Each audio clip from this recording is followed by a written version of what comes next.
Generator है ना, generator अलग सिस्टम में मसला, लाइट अलग, सोलर सिस्टम में बन गए, लाइट अलग, प्योर लाइट अलग। तो देखिए, आप कह सकते हो कि अगर चेंज इन वॉल्यूम जीरो होती है तो वर्क जो होता है वो जीरो हो जाता है। ठीक है, दूसरी जो चीज यहाँ पे दी गई है वो ये चीज दी गई है कि अगर हम किसी भी थर्मोडायनेमिक सिस्टम की या किसी भी सिस्टम की इंटरनल एनर्जी को चेंज करना चाहें तो हम कौन से तरीके इस्तेमाल कर सकते हैं। कि अगर इंटरनल एनर्जी हम चेंज करना चाहें किसी भी सिस्टम की तो हम किस तरह से इंटरनल एनर्जी को चेंज कर सकते हैं। तो बेटा, इंटरनल एनर्जी हमेशा बाहर से चेंज होती है, फिर चाहे वो हीट सप्लाई करने से हो या हीट बाहर ले जाने से हो या सिस्टम के ऊपर वर्क करने से हो या सिस्टम के वर्क करने से हो, कि हमेशा इंटरनल एनर्जी बाहर से चेंज होती है। या किसी सिस्टम को हीट दें या किसी भी सिस्टम से हीट बाहर ले लें, जैसे एक्सपेंशन के अंदर देते हैं और कंप्रेशन के अंदर लेते हैं, या सिस्टम के ऊपर वर्क हो या सिस्टम खुद वर्क करे तो इंटरनल एनर्जी चेंज होगी। बाकी कोई भी तरीका नहीं होता इंटरनल एनर्जी को चेंज करने का। इंटरनल एनर्जी ऑफ सिस्टम, ठीक है, internal energy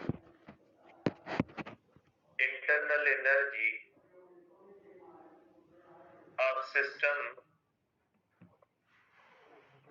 can be changed by, पहला इसमें होता है बाय इन और आउट फ्लो ऑफ हीट, इन या आउट फ्लो ऑफ हीट हो। Number 2, performance of work, performance of work, के सिस्टम के अंदर हीट आए या सिस्टम से हीट बाहर जाए, या सिस्टम वर्क करे या सिस्टम के ऊपर वर्क हो।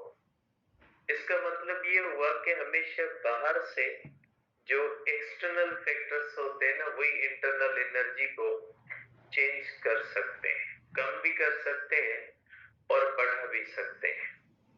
लेकिन सिस्टम के अंदर कोई भी प्रोसेस सिस्टम की इंटरनल एनर्जी को बढ़ा नहीं सकता। अगर सिस्टम के अंदर कोई केमिकल प्रोसेस हो, कोई बायोलॉजिकल प्रोसेस हो, सिस्टम के अंदर हो, वो कभी भी सिस्टम की इंटरनल एनर्जी को चेंज नहीं कर सकता। इंटरनल एनर्जी हमेशा बाहर से चेंज होती है, फिर उस सिस्टम की बाउंड्री को क्रॉस करे, चाहे हीट क्रॉस करे या वर्क क्रॉस करे, जब तक कोई भी जो इफेक्ट होगा बाहर से नहीं होगा, इंटरनल एनर्जी चेंज नहीं होगी। और जो तीसरी बात यहाँ पे कही गई है वो ये कही गई है कि साइक्लिक प्रोसेस क्या होता है। देखिए, साइक्लिक प्रोसेस का मतलब होता है ऐसा प्रोसेस, ठीक है, साइक्लिक प्रोसेस का मकसद होता है ऐसा प्रोसेस जिसकी initial and final state same हो, ऐसा प्रोसेस जिसकी इनिशियल और फाइनल स्टेट सेम हो। ठीक है, इसके अंदर भी चेंज इन वॉल्यूम जो होती है वो में भी जीरो होती है, इसके अंदर भी चेंज इन वॉल्यूम जीरो होती है, लेकिन इसके अंदर वर्क जीरो नहीं होता। ये चेंज इन वॉल्यूम जीरो है। इसका मतलब ये कि सपोज करें एक ऐसा प्रोसेस है जो आइसोकोरिक प्रोसेस है, ये बात आइसोकोरिक प्रोसेस के लिए कि जिसके अंदर वॉल्यूम चेंज होता ही नहीं है, लेकिन हम ये मान लेते हैं कि जब वॉल्यूम चेंज जीरो होती है तो वर्क जीरो होता है। इसका हम एक सेंस नहीं समझते कि जब साइक्लिक प्रोसेस होता है उसकी इनिशियल स्टेट और फाइनल स्टेट सेम होती है, लेकिन वो जो साइक्लिक प्रोसेस होता है वो आइसोकोरिक प्रोसेस नहीं होता। उसमें जैसे एक सिस्टम पहले एक्सपेंड करे और फिर कंप्रेस हो तो भी इनिशियल और फाइनल क्या हो जाता है, सेम। चेंज इन वॉल्यूम क्या होगा, जीरो होगा। लेकिन ये एक ऐसा प्रोसेस होता है जो एक प्रोसेस दो स्टेप्स के बाद वापस जीरो हुआ है। जैसे आपने कार्नोट इंजन का पढ़ा है कि 4 प्रोसेसेस उसके अंदर हम इंक्लूड करते हैं।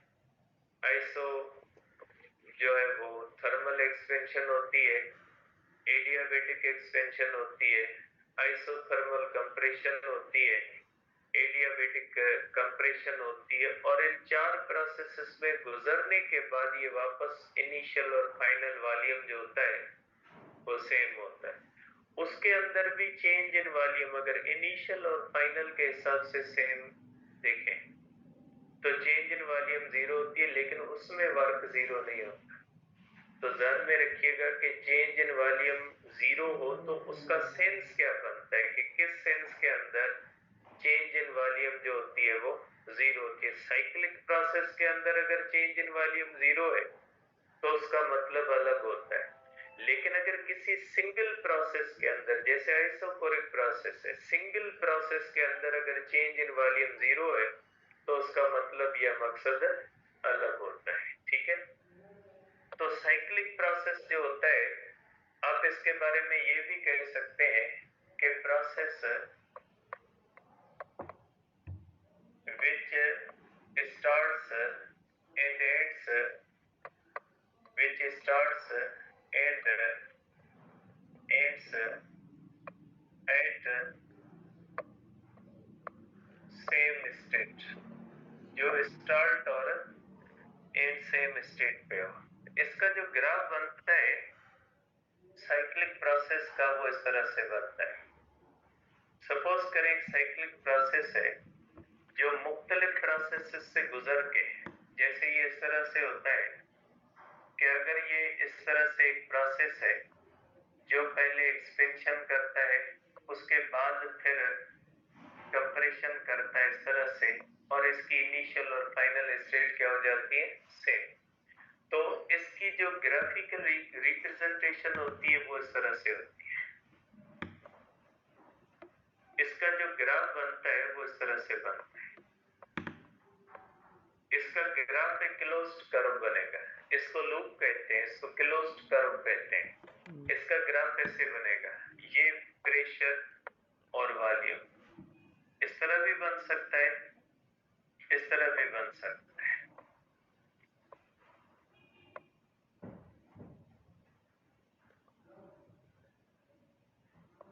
इस तरह भी बन सकता है। देखिए इसके अंदर ये जो एरिया होती है, इस एरिया को हम कहते हैं कि एरिया बाउंडेड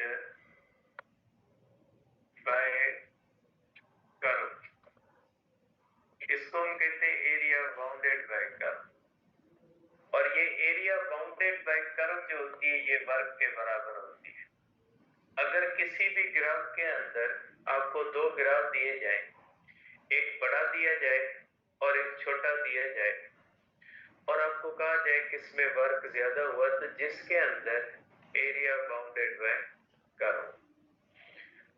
अब इसके अंदर जो ये ग्राफ की लाइंस है, इसका डायरेक्शन किसी एक एक्सिस की तरफ नहीं होता, पॉजिटिव की तरफ भी है, इसका पॉजिटिव की तरफ है, इसका नेगेटिव, इसका नेगेटिव की तरफ, इसका पॉजिटिव की तरफ।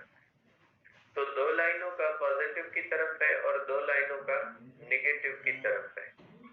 तो इसमें वर्क पॉजिटिव है, या इसमें वर्क नेगेटिव है, कैसे पता लगेगा? ठीक है, इससे इसका पता लगेगा क्लॉकवाइज से या एंटी क्लॉकवाइज से।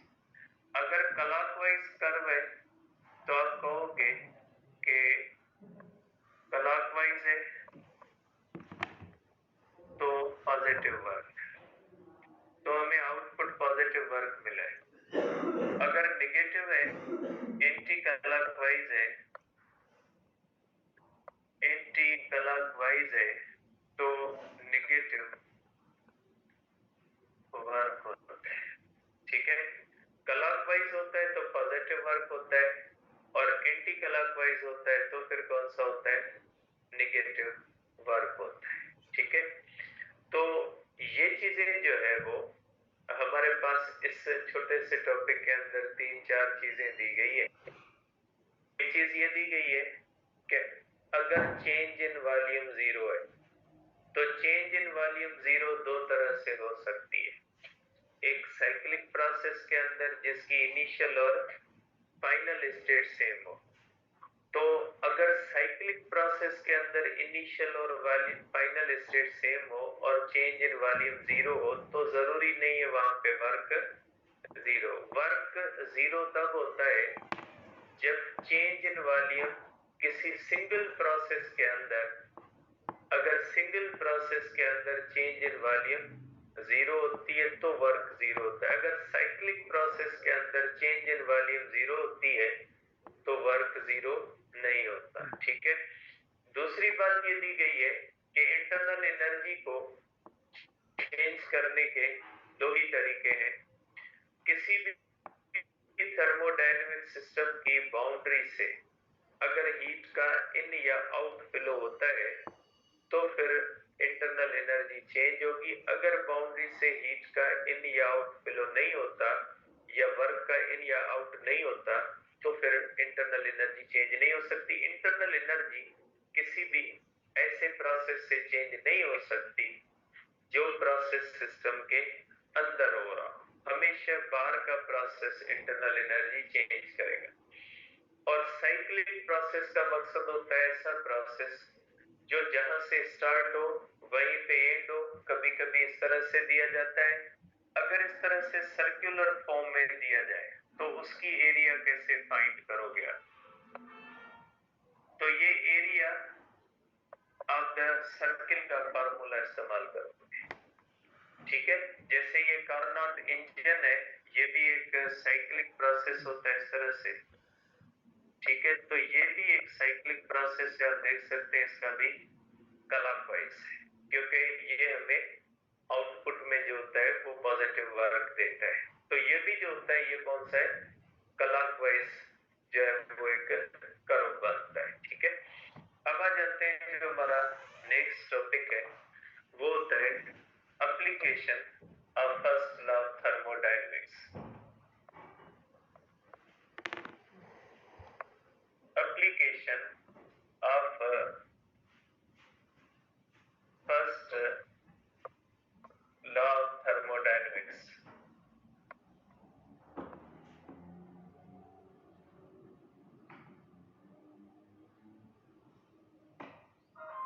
देखिए, फर्स्ट लॉ ऑफ थर्मोडायनेमिक्स को हम मुख्तलिफ प्रोसेसेस के ऊपर अगर अप्लाई करते हैं तो फर्स्ट लॉ ऑफ थर्मोडायनेमिक्स मुख्तलिफ प्रोसेसेस के लिए क्या प्रिडिक्ट करता है। सपोज करें हम एक लेते हैं आइसोबैरिक प्रोसेस। सपोज कर लेते हैं कि हम एक आइसोबैरिक प्रोसेस कंसीडर करते हैं। देखिए, सपोज करें कि ये हमारे पास एक आइसोबैरिक प्रोसेस है।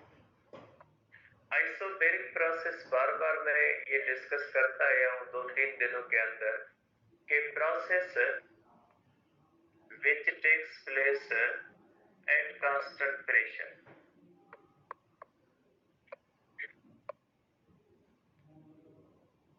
ऐसा प्रोसेस जो कांस्टेंट प्रेशर पे हो रहा हो,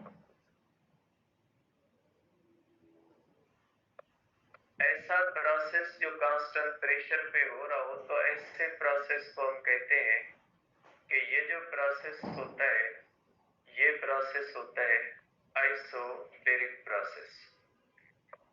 सपोज कर लेते हैं प्रेशर P1 है, V1 है और T1 है और हमारे पास एक हॉट रिजर्वायर है।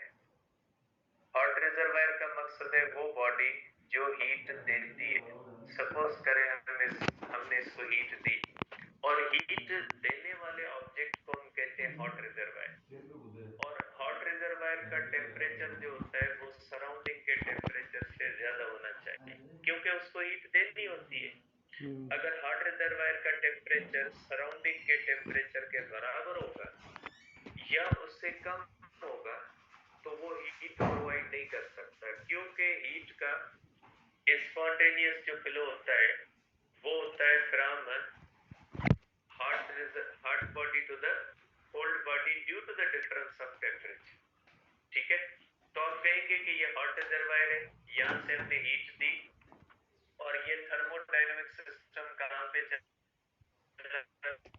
इसका प्रेशर कांस्टेंट है V2 और कहां पे चला गया T2।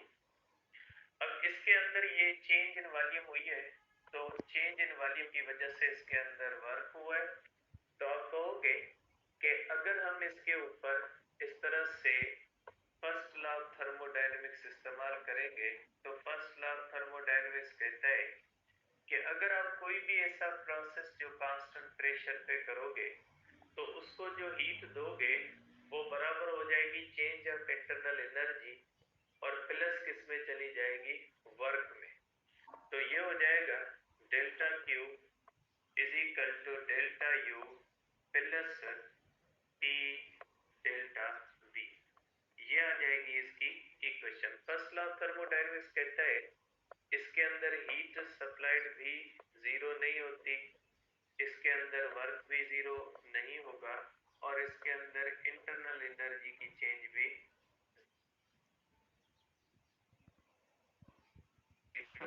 नहीं होगी।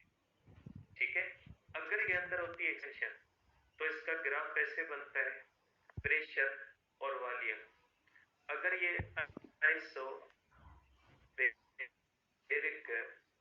एक्सपेंशन है, अगर आइसोबैरिक एक्सपेंशन है तो इसका ग्राफ जो बनेगा वो इस तरह से बनेगा। ठीक है, जिसको हम कहेंगे कि ये इस तरह से A टू B जाएगा। लेकिन अगर हमारे पास होती है कंप्रेशन, कंप्रेशन में क्या होगा कि हम उस सिस्टम से हीट वापस लेंगे। जब हम अंदर चेंज इन वॉल्यूम नेगेटिव होगी तो इसका ग्राफ जो होगा A टू B इस तरह से होगा। ये होती है आइसोबैरिक कंप्रेशन। ठीक है, इसके अंदर हम हीट वापस लेते हैं, तो ये हो गए और इसको हम कहते हैं आइसोबार। इसका जो ग्राफ होता है उसको हम कहते हैं आइसोबार। आइसोबार की जो लाइन होती है ये parallel to the volume axis होती है और perpendicular to the pressure axis होती है। ठीक है, फिर चाहे आप किसी तरह से बना लें, इस तरह भी बना लें, जैसे मैं अब पहले भी बना चुका हूं फिर बना लेता हूं कि इसकी जो भी इस तरह से लाइन बनेगी वो हमेशा प्रेशर एक्सिस से परपेंडिकुलर बनेगी और वॉल्यूम एक्सिस के साथ क्या बनेगी, पैरेलल। चाहे प्रेशर इस तरह से रखें, वॉल्यूम इस तरह से रखें, या वॉल्यूम इस तरह से रखें और प्रेशर इस तरह से रखें। अब हम इसका टिपिकल मकसद लेते हैं कि हम आइसोबैरिक प्रोसेस को टिपिकली जोड़ते हैं सेकंड लॉ ऑफ थर्मोडायनेमिक्स से, या सेकंड लॉ ऑफ थर्मोडायनेमिक्स को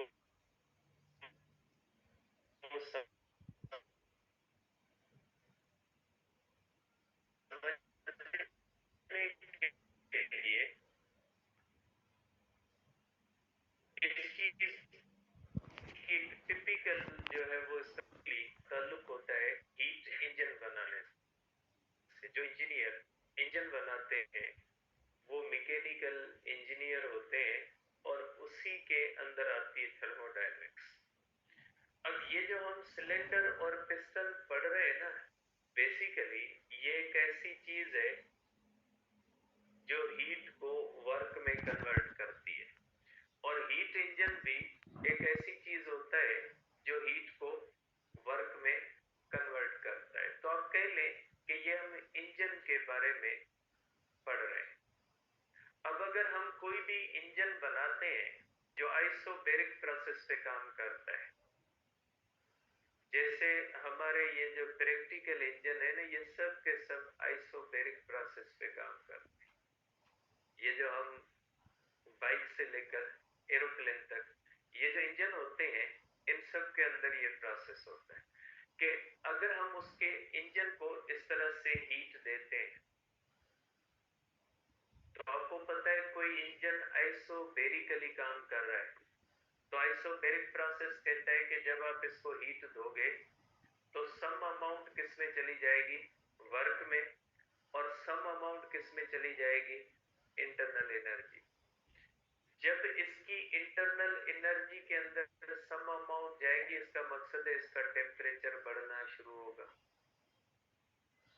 हम हीट देते जाएंगे, इंजन उसका कंप्लीट हिस्सा वर्क में कन्वर्ट नहीं कर पाएगा, तो रिमेनिंग जो हीट होगी उसकी इंटरनल एनर्जी को चेंज करेगी और इंजन का टेम्परेचर बढ़ता है। इवन आम जो गाड़ियां वगैरह, उनका भी आपको पता है कि इंजन का टेम्परेचर क्या होता है, बढ़ता है। तो इसका मतलब ये हुआ कि जब ऐसे इंजन को हम हीट देंगे तो वो थोड़ी देर के बाद इंजन काम करना छोड़ देगा, क्योंकि उसका अपना टेम्परेचर किसके बराबर हो जाएगा, हॉट रिजर्वायर के बराबर हो जाएगा। जब इंजन का टेम्परेचर बढ़ता बढ़ता हॉट रिजर्वायर के बराबर हो जाएगा, तो हॉट रिजर्वायर से हीट का फ्लो इंजन की तरफ बंद हो जाएगा और इंजन जो होता है वो काम छोड़ देगा। इसके लिए क्या किया जाता है, इंजन के अंदर साइलेंसर और कूलिंग सिस्टम लगाए जाते हैं। वो क्या करते हैं कि इस इंजन के अंदर जो हीट रह जाती है ना, उसको इस इंजन के अंदर रहने नहीं देते, ये एटमॉस्फेयर की तरफ भेज देते। और होता ये कि यहां से हीट आती है, सम वर्क में कन्वर्ट होता है, और रिमेनिंग पार्ट किस में चला जाता है, एटमॉस्फेयर में। फिर वो साइलेंसर के थ्रू हो, चाहे वो रेडिएटर के थ्रू हो, चाहे वो हीट सिंक के थ्रू हो, लेकिन किसी न किसी तरीके से उस हीट को एटमॉस्फेयर के अंदर फेंक दिया जाता है। और नतीजा ये होता है कि यहाँ से कंटिन्यूअसली हीट आ रही होती है और इंजन का टेम्परेचर हॉट रिजर्वायर के बराबर नहीं हो सकता, और इस तरह से कंटिन्यूअसली इंजन काम करते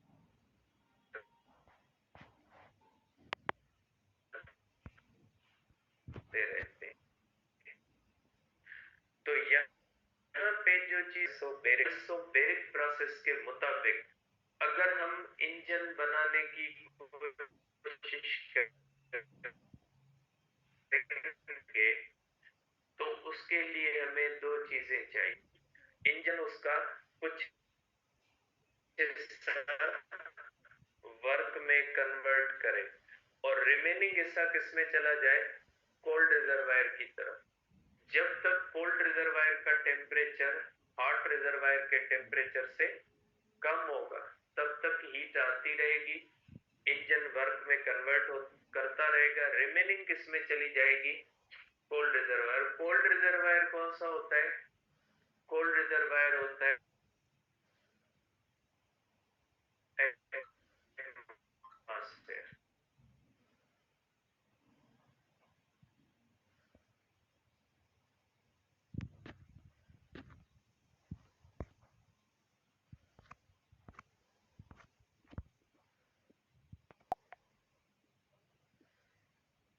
डेथ के हीट जो होती है उसकी डेथ हो गई, अब हीट का फ्लो हमारे लिए पॉसिबल नहीं रहेगा।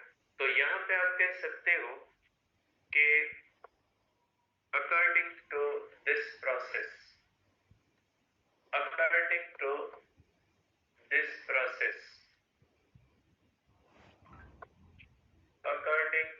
this process two reservoirs,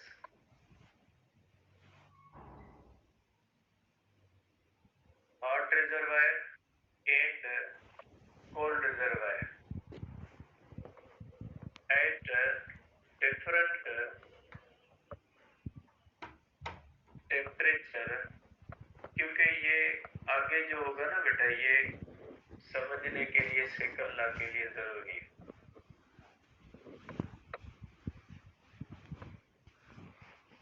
are necessary for working of heat engine. आपके बुक के अंदर भी एक एग्जांपल भी दिया हुआ है इसका इंजन का, स्टीम इंजन का।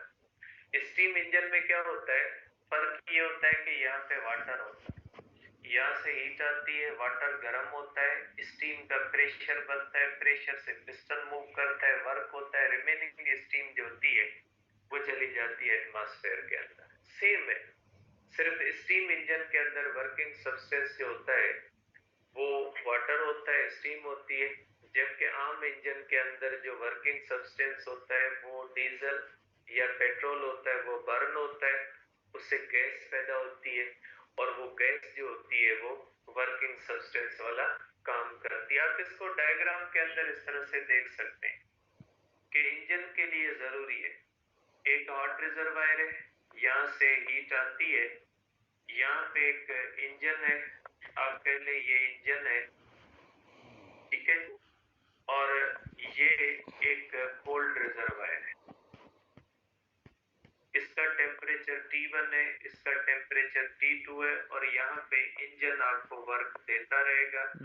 ये तब तक होता रहेगा जब तक T1 ग्रेटर देन T2 है। यहाँ से हीट आएगी, आप इसको इस तरह से देख सकते हैं कि यहाँ से हीट आएगी, इसका सम पार्ट जो होगा ये वर्क में कन्वर्ट होगा, और रिमेनिंग हीट जो चली जाएगी ये कोल्ड रिजर्वायर की तरफ चली जाएगी। इसका मकसद है अगर आइसोबैरिक प्रोसेस से कोई इंजन हम बनाएंगे तो उस इंजन की वर्किंग के लिए दो रिजर्वायर चाहिए।